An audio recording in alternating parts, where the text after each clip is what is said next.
news, a woman has landed at JFK Airport with a passport from a country that has never existed in our lifetime. নিউইয়র্কের John F Kennedy বিমানবন্দরের ব্যস্ততম সকাল, যাত্রীদের ভিড়, luggage scan, নিরাপত্তার কড়া তল্লাশি।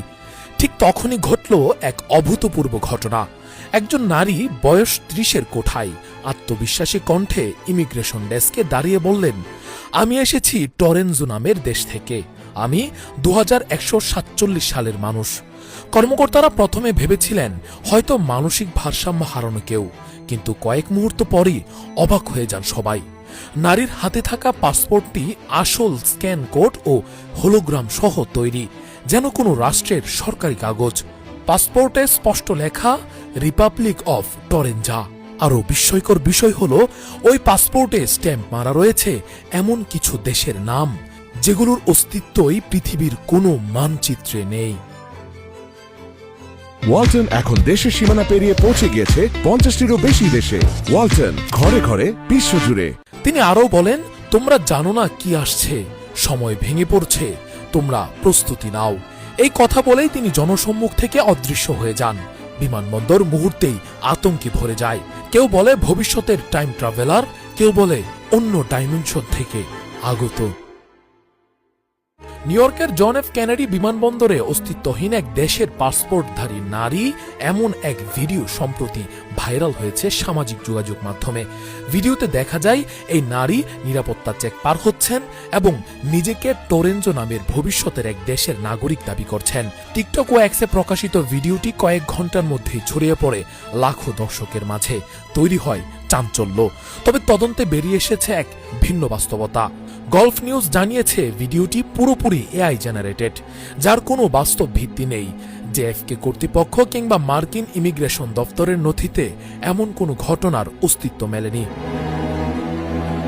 এনডিটিভি ফ্যাক্ট চেক নিশ্চিত করেছে ভিডিওটি বানানো হয়েছে এআই মডেল ও ভয়েস ক্লোনিং প্রযুক্তি ব্যবহার করে। তারা জানায় ওই নারী বা টরেনজা নামের কোনো দেশ দুটি সম্পূর্ণ কল্পিত। হিন্দুস্তান টাইমস প্রতিবেদনে জানায় এই কাহিনী আসলে পুরনো এক urban legend, the man for Taured এর আধুনিক সংস্করণ, যেখানে 1954 সালে নাকি এক ব্যক্তি জাপানে এসে নিজেকে অস্তিত্বহীন দেশ টর্ডের নাগরিক দাবি করেছিলেন।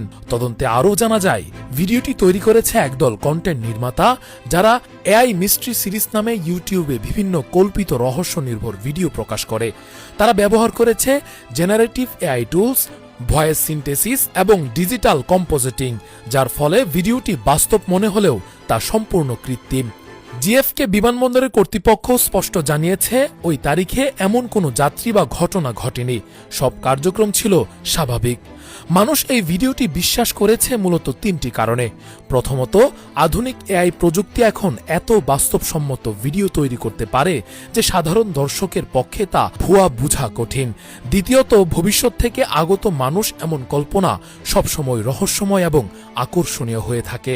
তৃতীয়ত, সামাজিক যোগাযোগ মাধ্যমে দ্রুত প্রসার ভিডিওটিকে অল্প সময়েই বিশ্বজুড়ে জনপ্রিয় করে তোলে।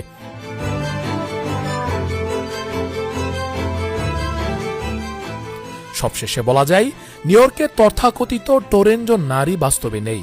তিনি আধুনিক প্রযুক্তির তৈরি এক ডিজিটাল মিথ, যা প্রমাণ করে আজকের যুগে সত্য ও কল্পনার সীমারেখা ক্রমেই অস্পষ্ট হয়ে পড়ছে।